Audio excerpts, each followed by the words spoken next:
Hello, everyone. Hello. Matt and I are going over Octopi Poker's latest product, which is our uneven stack library.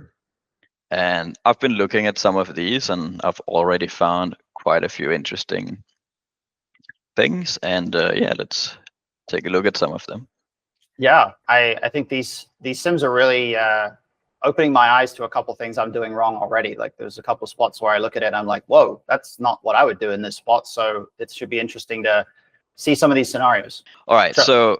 so yeah, there's a general heuristic, right? It doesn't even matter how deep you are. Let's say, yeah, whatever hijack opens, and um, let's say, yeah, cutoff calls, we can see that the small blind isn't really three betting or shoving low pocket pairs, or even like the Mhm. lower mid pocket pairs like sevens and sixes. And in my opinion, or what I'm seeing, a big reason for that is if we go all in with, let's pretend we have fives here and we go all in, we see that cutoff has sixes, sevens, eights, nines plus in their range. Mhm. So if we started to shove five, they might end up calling sevens and sixes, and we are going to be dominated. Mhm. So shoving a low pocket pair is usually reserved for a single opener. Mhm. At least against cutoff, we get to three bet, say sixes sometimes. If we reduce the stack size, we go to say cutoff at 30. Now we get to shove a hand like pocket threes. We get to shove a hand Mhm. like pocket sixes. So let's go back here to 80 big blinds. And this is something I found earlier today. So let's say under the gun 7 opens. Mhm. Now button calls. And now we're going to see like what we expect, or what I expect at least. We see here, small blind is not interested in three betting any of these low pocket pairs. Mhm. Because if we three bet sixes, we're just gonna end up playing a pot against eights, which isn't very nice Right. when we have sixes. It's gonna go, C bet call, check down a lot, and we're just gonna lose to eights. It's gonna be annoying. Right. And I always look at these spots as when you've got a kind of a squeeze scenario. I think the reason why the ranges shift a lot more linear into that like top left region where you've got all the Yeah, suited broadways and stuff is I always look at it as being two things. It's really that you need more high card value and blocker value because you have to be blocking in order to get folds. You have to be blocking the top portions of both of the ranges, yep, and then you also, because the likelihood of getting flatted and having to play post out of position is so much greater than what it would be heads up. You need that added kind of linearity so that you don't just end up in these heads up spots where you flop like middle pair with sevens and you just can't navigate at a low SPR. So yeah. that's kind of these spots. And I also think, I agree with everything you said, but I think um, it's also three betting this top part of the range because these hands do particularly well against pocket pairs, right? They have Right. Mm-hmm. yeah 2 overcards against a lot of button and under the Mm-hmm. guns pocket pairs. So now let's go and check out a sim in Find here. So I was looking at a sim where the button had like a relatively so small blind was very deep. Let's do like 70 big blinds plus. Mm-hmm. And the gun was pretty deep as well. And then button had a short stack. This sim looks pretty good. Mm-hmm. So coincidentally, yeah, under the gun 7, Mm-hmm. I clicked on the gun 8, but it did find on the gun 7, so lucky for us. So let's go to under gun 7. It's gonna open 20%, pretty similar to before. Now button, because button is now 15 big blinds effective, not 80 big blinds effective, button gets to shove a hand like 5, 6s, 7s, and 8s. Obviously, it didn't get to shove 5s to 8s, 80 big blinds effective. Mm-hmm. But but yeah, now it does. So if it calls, right, we're seeing a very high card heavy calling range. And now small blind, because sixes is not afraid of sevens anymore and eights anymore. We get to 3-bet these hands. To me, I would not have found this had I not looked at these ranges. Yeah, that's kind of cool. It's like in the previous version, it's like the flatting range is pair heavy, so we 3-bet a lot of suited Broadway stuff. Now the flatting range is suited Broadway heavy, so we start 3-betting pairs. You know, it's like it just completely flips around. It's really interesting. I hadn't seen that before. Yeah, that's me neither. And I'd seen that we get to shove, you know, and 3-bet pairs in spots where both players the caller doesn't have many pairs. So if it's like 30 effective, cutoff open, small blind call, or button open, small blind call, the small blind would have shoved a lot of the pairs. So it is safe to shove a hand like deuces, but it's, you know, it's an exception rather than a rule. So yeah, this is pretty cool in my opinion. Yeah, I always think it's interesting every time when you can really spot like a mechanic that you haven't seen before. You know, you spot like something that's clearly happening in the sim that it's a trend that is a, you know, very specific difference between this type of a spot and something else. You know, that I think is always just a super useful thing when you're studying to just make a note of that and try to figure out where it comes from, you know, what might be the reasoning as to why the sim is doing this, and how we can kind of apply that in a way that is a bit more practical. And that idea of, you know, whether they're pair heavy or Broadway heavy when they flat here, that's a nice little kind of a heuristic that seems to be influencing our 3-bets quite a bit. Yeah. So, you know, we can dig deeper. Let's say small blind does go for the 3-bet. We have big blind. We have allowed, you know, overcalling or cold calling. Yeah, cold calling, right? And we see like ace queen, very typical kind of cold calling hand in the big blind. The reason why the big blind in general is fine with, you know, cold calling is because we are in position against the small blind. So you know, you guys have probably heard that it's nice to play post flop in position. And if we say 4-bet or shove, like we are gonna get called by ace king, and we're gonna get a fold by ace jack. So it does make sense to keep in the dominated ace-x. The hand is a little bit too pretty to fold, so the solver does go for this. And I think this is one of the lines that I feel like people don't really find a lot of the time, just because I think everyone's kind of conditioned to just be like, don't cold call 3-bets. And they aren't really focused a lot on the spots where it actually does come up, because in order to find the spots where it does come up, you have to run a sim with a pretty good level of precision, like the ones that we have here. You know, if you run a sim that's like, if you don't have a lot of processing power and you just run kind of a basic sim, it's pretty natural to just leave out cold calls because they're low frequency things, and it really reduces the size of the tree a lot. But when you have the power to run a sim to the right level of detail, you start to see stuff like this pop up that really changes how you approach certain spots. And something we can talk about in a bit as well that I've seen a ton is there's a big change that happens when you've got like a really short stack in the blinds. And I think that changes, like the entire tree starts to look super different. And if you just run like a simplified tree, you don't really see some of the differences in the tree for certain players there. So we can take a look at that in a bit. Yeah, that's a really good idea. And yeah, well said. If we look at the overcalling range, you know, it's always fun to look at the quote unquote absurd kind of strategies. You see sevens here.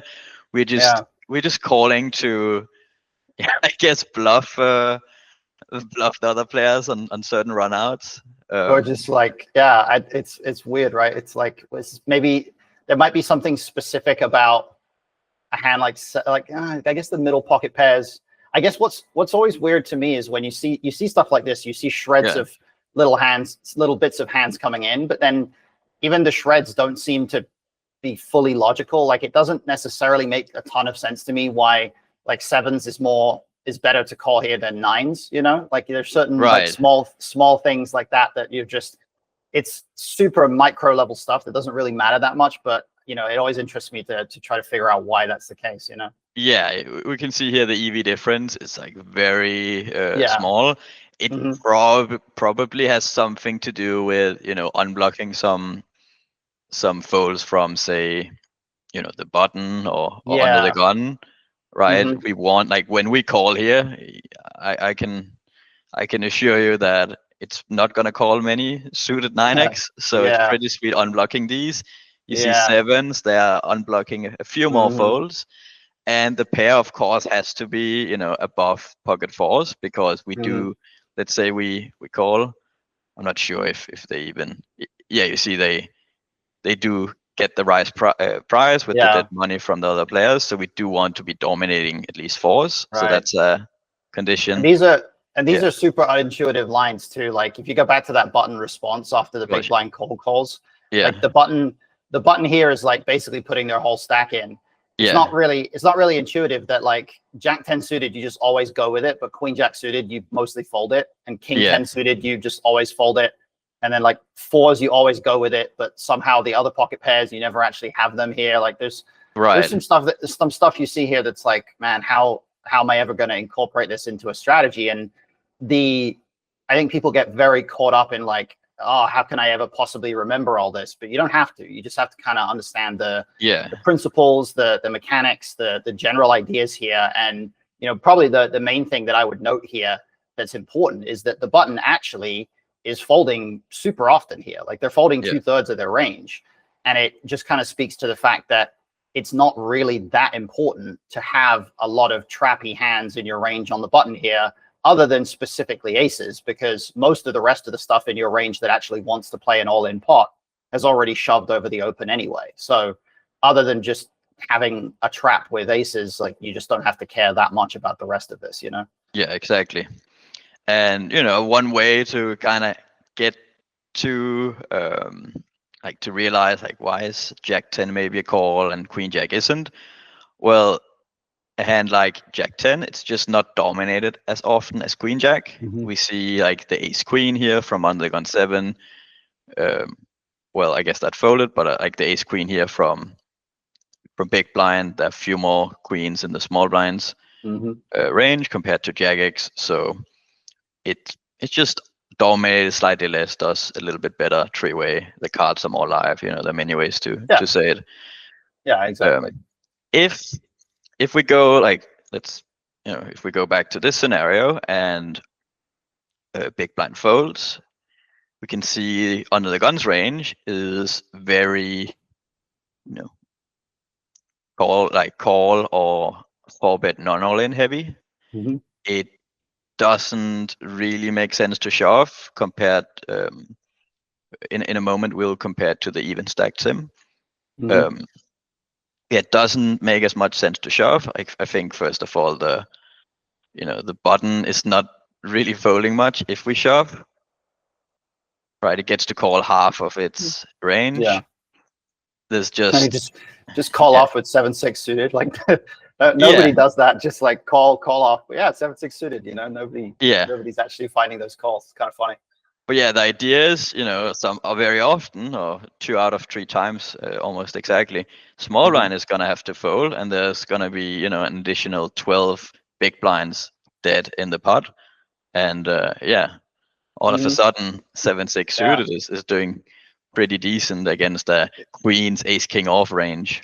Yeah, exactly. It's just I mean it's just one of these things that if you don't spend a lot of time with sims, you never see this stuff, and so you don't you just look at 7/6 suited and you're like, oh, I have a 7 high, why would I call off my stack? But in fact, there's that overlay in there that's kind of helpful.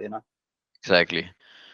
So yeah, so in this case we prefer to go like non-all-in. Also the range is a little bit tighter. It's a little more scary to shove against this range than maybe an even stacked 80 big blind range. Let's go back. Later there'll be we'll be adding to Octopi a button that directly allows you to compare sims. But for now we gotta look at it like this. So he goes for the 3-bet, and now you see there's a lot more reason to shove. First of all, we get 99% of buttons range to fold, which is a little bit better than only getting half of the range to fold. Hmm. So yeah, shove has been nerfed. It has been. That's Yeah, funny. with I never uneven thought of stack. it. I never thought of it that way before, but that's basically what it is, Me neither. That's So great. so yeah, you mentioned something about short stack in the big blind. Yeah. Hmm. Yeah, I that was one of the first things that jumped out to me in some of these uneven sims. I looked at Yeah. some spots where the big blind has like 4 bigs and stuff, and you start to see some really interesting stuff, like some stuff that just seems totally counterintuitive, but it actually makes sense when you explore it, Well, let's take a look. So That second one is pretty good. The one where, yeah, if you look at that second, big blind has 5, and then if you look at like say U7 versus hijack or something in that situation, or if you nice, just look at everybody's response to the U8 open, actually, that should be good. yes, perfect. Yeah, you see the average stack is pretty high in this one. So currently we're gonna change this, but it's displaying the big blind stack before the big blind ante has been posted. So that's why I searched for 5 when you said 4. Yeah. So let's take a look. Yeah, so now it's 3 + 1. And yeah, let's look at this line that you mentioned. So under the gun opens.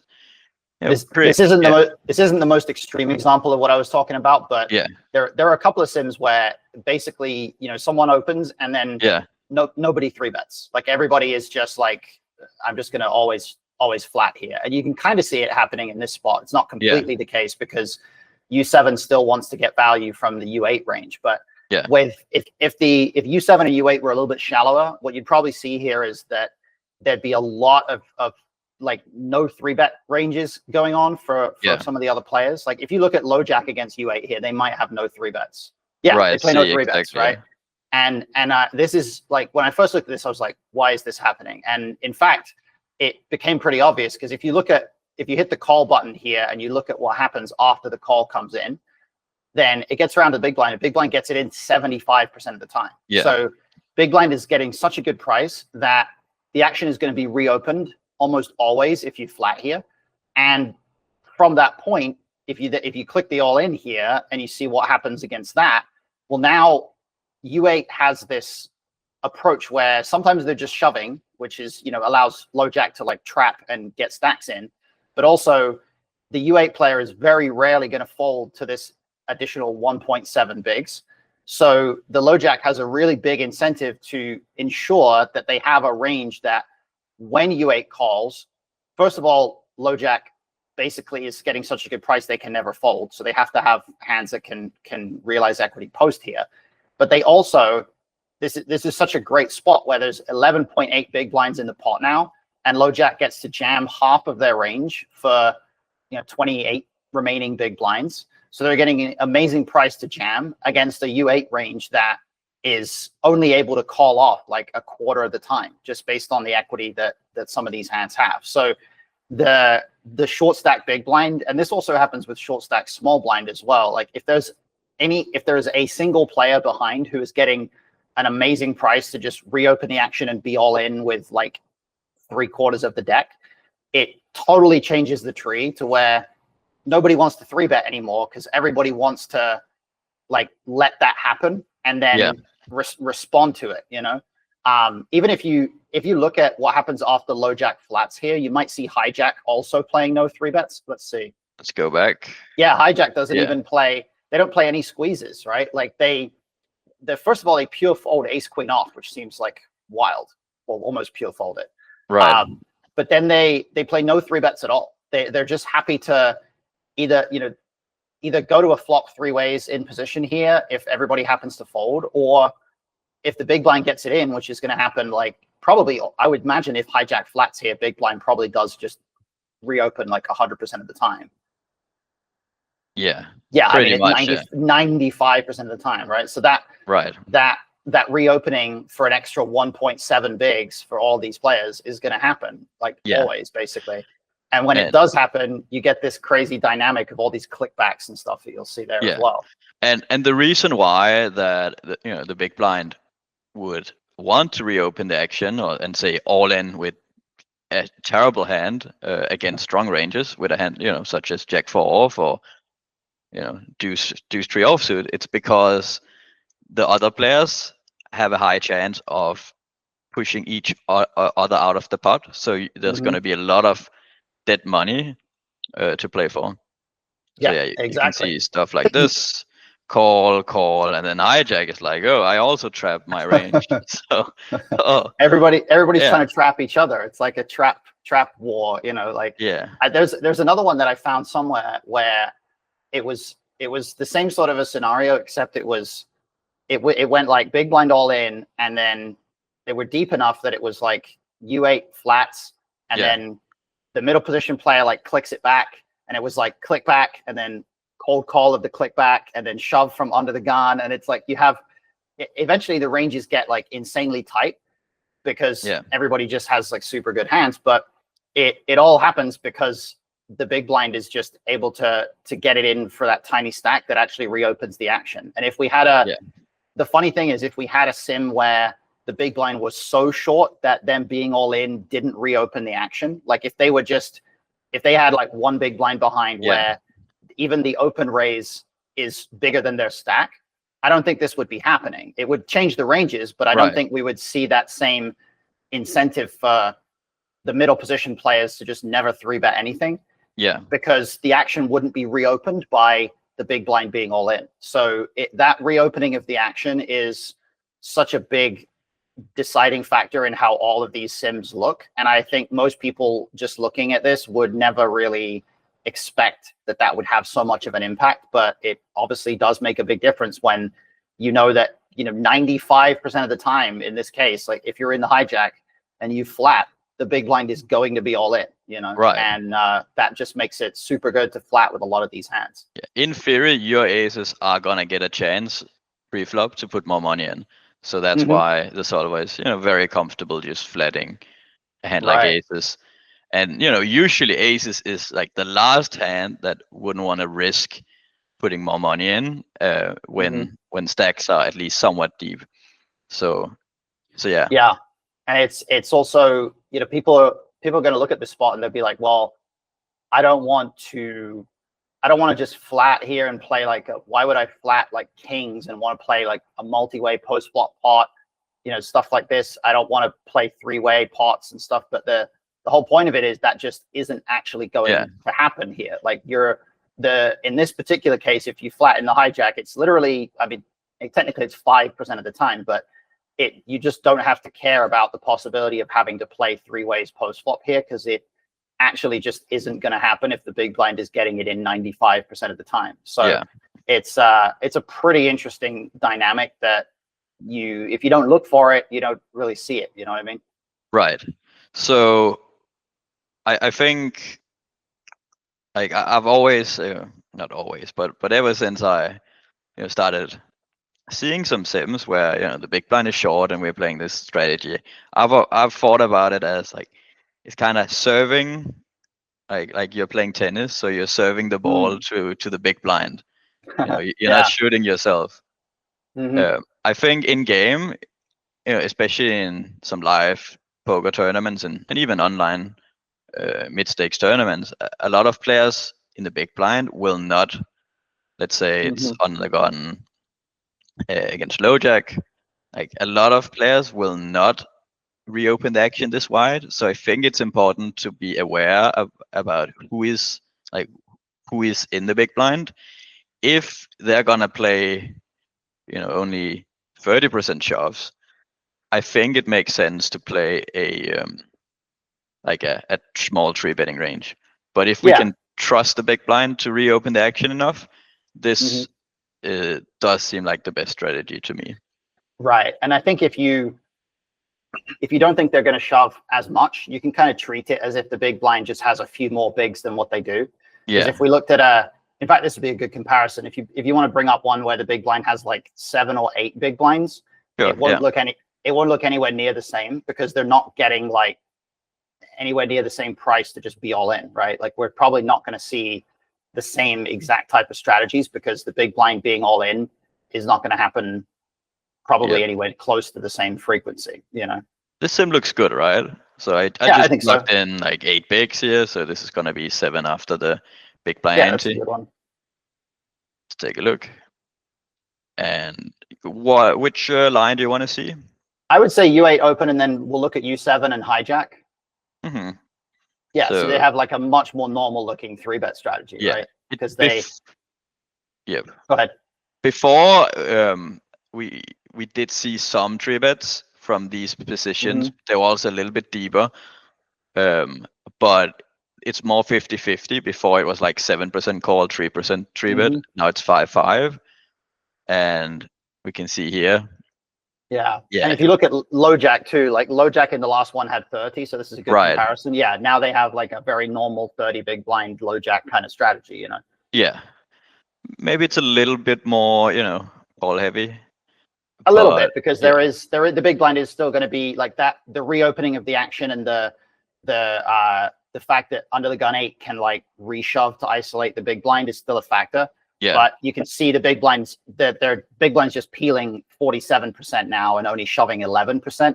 Because there's such a big difference between getting it in for 8 bigs and getting it in for like 4 bigs. You know, the price you're getting is just so different. Yeah, for sure. It's kind of funny there that like they're pure folding ace-7 off and ace-6 off, but they're pure calling king-7 off and king-6 off. That's an odd one. I guess the aces are just like horribly dominated against these two ranges. Yeah, it just seems unusual. Right, and but then, and then specifically 7 deuce suited is the only suited hand we fold. It's kind of funny as well. Yeah. You know, 7 deuce is not a good hand, even if it's no, suited. I guess not. So yeah, that's pretty cool. And I guess, you know, sometimes, you know, button also has a short stack that gets to shove, but it's 6%. It's not 95%. So yeah, we are not risking. I think also just looking at this one, like I could foresee a lot of players being too wide with their button jams there. Like if you look at after low jack calls, when button has 11, like button is only jamming 6% here. I can see plenty of people just looking at ace jack off and being like, well, I guess I'm all in, or like queen jack suited or 6s or 5s, you know, for 11 bigs. It doesn't feel like a lot to jam, but what it comes down to is not the amount that you're jamming, but it's the ranges you're up against. You know, that low jack flatting range is pretty well protected. And it isn't a flatting range that's really going to give you much fold equity. I would imagine if button jams here, I mean, low jack might never fold. You know, they might have literally no folds. Let's take a look. Pretty Almost much, none. Yeah, 9%. Like they only fold a couple of hands. They fold, you know, a tiny frequency. So, yeah, I mean, it sort of comes down to when you don't actually have any fold equity, you probably jam. Like I would imagine the button would actually jam wider if they had like 17 here, just because they would actually have some fold equity. Whereas if they have 11, they have none. So it might even be possible to jam some of those suited broadways now when they have 17 or something. You know, I still think for 17 big blinds in a spot like this, I still don't think we would expand our range shoving wise, because we're still not getting enough folds to. You don't think that like we get enough folds from like ace-10 suited, king jack suited if we have 17, like maybe they fold some of those hands that allow us to jam a bit more. They are gonna fold more, right? But just not enough. Yeah, not enough, I think, because now we're also risking more. Like it is also appealing to have the like we only risk 11 and there's a bunch of dead money. Yeah, that's true. That's fair. And by the way, for people watching, we are in the dev build, so it's for the website, so it's a little bit slower. Usually it's a little bit cleaner. Yeah, that's fine. I guess another factor that we also have to consider with that button jamming range is if we had 17, we might do a lot more flatting there. Like when we have 11, it just doesn't. There isn't really a lot of merit to the flat because there's just almost no positional advantage post. Whereas if we flat off 17, like at least we have like a 2.5 to 1 SPR post flop that we might be able to take advantage of. So yeah, I'm probably wrong that it would be shoving more at 17, but it is just noteworthy that the lack of any fold equity at all does mean that the button has to be quite tight here. Okay, this one might be good. Yeah, seems like it should hopefully be. It could be a previous version still, but let's see. So low jack open.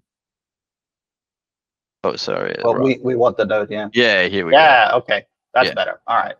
But it's still flatting some.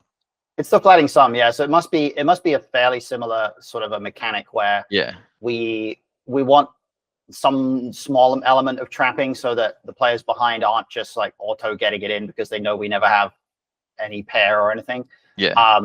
And then I would think it probably, like, if we flat here, I imagine the big blind calls a lot here. Like big blind being quite shallow against the razor has to have an impact too, because big blind doesn't even, like, they don't even have to play out of position post against the deep stack here. They get to flat pretty wide, even though we're flatting a range that has pretty robust equity.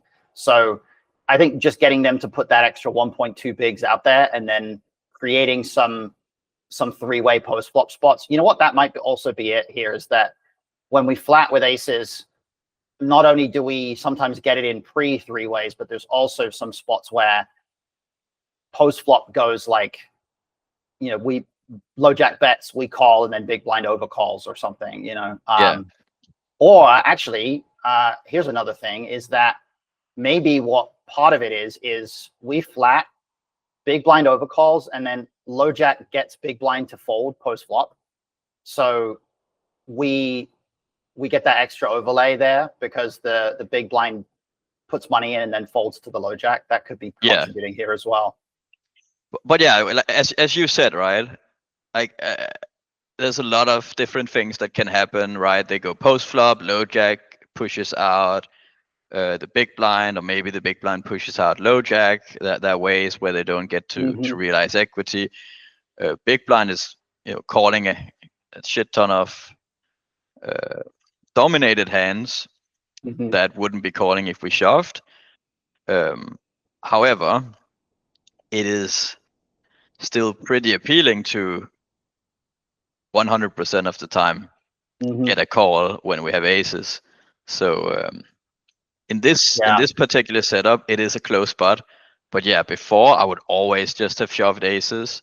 And then, I would have trapped some of these hands that are like, oh, they're a little bit too weak against low jack and the 3 remaining ranges. So let's just call, see a flop. If it's good, we go with it. If it's bad, we fold.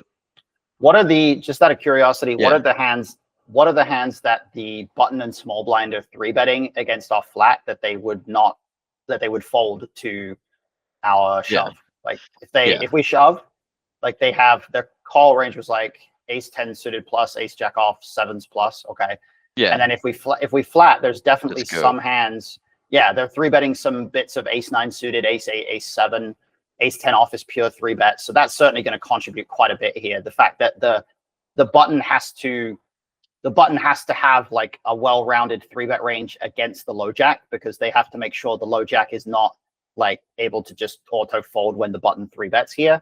And so because the button has to sometimes bluff against the low jack with those ace blockers, now when we actually trap with aces, it's super good for us because they put more money in with a hand that's drawing super dead almost, Yeah, exactly.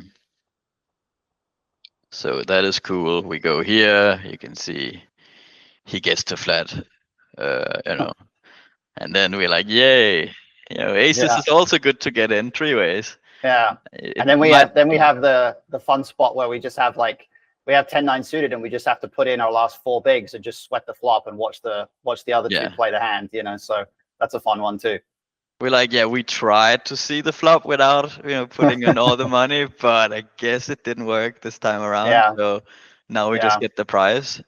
But yeah, it's just a cool mechanic that aces still get to flat even though we get called 100% of the time. These hands, they might, if shoved on or 3-bet, they might have to call anyways, but they prefer seeing a flop for cheap if they can.